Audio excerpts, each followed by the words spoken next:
Assalamualaikum warahmatullahi wabarakatuh. Sosok Bung Karno memang telah lama menyatu dengan bumi ini, tetapi semangat dan perjuangannya seakan tak pernah mati. Hingga sekarang banyak masyarakat Indonesia yang sangat menghormati sosok proklamator yang satu ini. Pada masa pemerintahannya, ternyata Bung Karno terkenal memiliki kebijakan politik yang sangat berani dan menggetarkan. Dunia seakan dibuat gentar dan takjub dengan kebijakannya. Sahabat Suluh Muda, berikut ini kami telah merangkum 5 kebijakan Bung Karno yang mengguncangkan dunia. Apa saja? Simak videonya hingga selesai. Tapi sebelum dilanjut, mari sama-sama membangun channel ini dengan mengklik tombol subscribe dan share juga ke media sosial agar bermanfaat untuk banyak orang.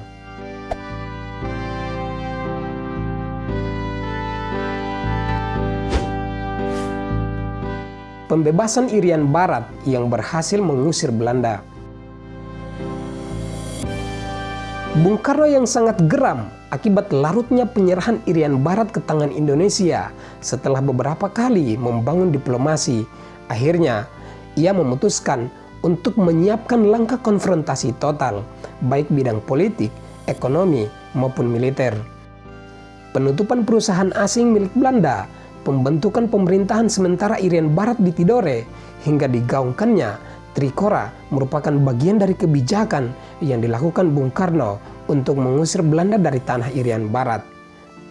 Dampak dari konfrontasi total ini, kekuatan militer Indonesia pun meningkat pesat sehingga membuat Indonesia menjadi negara terkuat di belahan bumi selatan kala itu.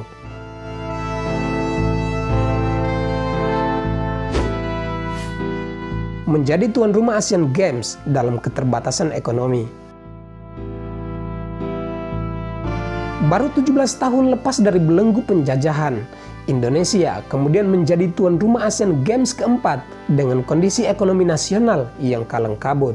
Meski demikian, Bung Karno mengatakan bahwa Indonesia yang baru 17 tahun merdeka menjadi tuan rumah Asian Games bukan sekedar tuan rumah biasa, tetapi sebagai suatu tahap untuk mengubah mental bangsa Indonesia. Sebuah bangsa yang dijajah ratusan tahun lamanya membuat mental bangsa ini minder dan tak percaya diri. Maka pelaksanaan Asian Games di tahun 1962 di Indonesia tentunya membuktikan bahwa bangsa Indonesia mampu dan setara dengan bangsa lainnya di dunia.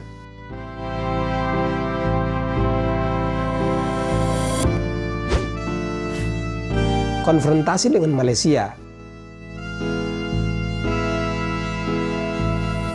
Setelah digulirkannya rencana pembentukan Federasi Malaysia, Inggris pun membentuk sebuah komisi sebagai tindak lanjut dari persiapan Federasi Malaysia. Akhirnya, pada 16 September 1963, Federasi Malaysia berdiri secara resmi. Bung Karno yang mengetahui hal itu menganggap bahwa pembentukan Federasi Malaysia sebagai proyek neokolonialisme Inggris yang tiada lain adalah mengancam Indonesia. Indonesia dan Malaysia pun akhirnya terlibat konfrontasi. Hingga akhirnya Bung Karno kemudian mengumumkan Dwi Komando Rakyat yang disingkat Dwikora untuk memperkuat ketahanan revolusi Indonesia kala itu. Dampak dari Dwikora inilah Inggris hingga saat ini tak pernah menginjakan kaki lagi di negeri Ibu Pertiwi. Ada 10 terjadu Malaysia masuk Republik Indonesia, 100 sukarelawan masuk Kalimantan Utara. Ada 1000 terjadu Malaysia memasuki wilayah Republik Indonesia, 10.000 sukarelawan akan tertumpah. Indonesia satu-satunya negara yang keluar dari PBB.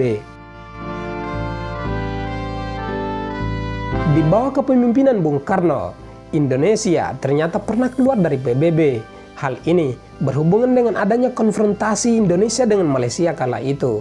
Cerita bermula ketika Malaysia dicalonkan menjadi anggota tidak tetap Dewan Keamanan PBB. Indonesia yang sedang berkonfrontasi dengan Malaysia tentu merasa sedang dihina oleh PBB. Ide tersebut kemudian ditanggapi Bung Karno melalui pidatonya di hadapan Majelis Umum PBB pada 31 Desember 1964. Bung Karno menuntut agar PBB dirombak karena menurutnya PBB adalah cerminan keadaan dunia tahun 1945. Bung Karno juga mengatakan, apabila Malaysia tetap diterima jadi anggota Dewan Keamanan, Indonesia akan keluar dari PBB. Dalam perkembangannya, ternyata PBB malah menerima Malaysia sebagai anggota tidak tetap Dewan Keamanan PBB. Indonesia yang merasa harga dirinya dilecehkan, kemudian merespon dengan keluar dari keanggotaan PBB. Namun demikian, Soeharto, sang penguasa Orde Baru saat itu, akhirnya memasukkan Indonesia kembali ke keanggotaan PBB. I hate imperialism. I detest colonialism. And I fear the consequences of their last bitter struggle for life. We are determined that our nations and the world as a whole shall not be the plaything of one small corner of the world. Pelopor berbagai organisasi dunia.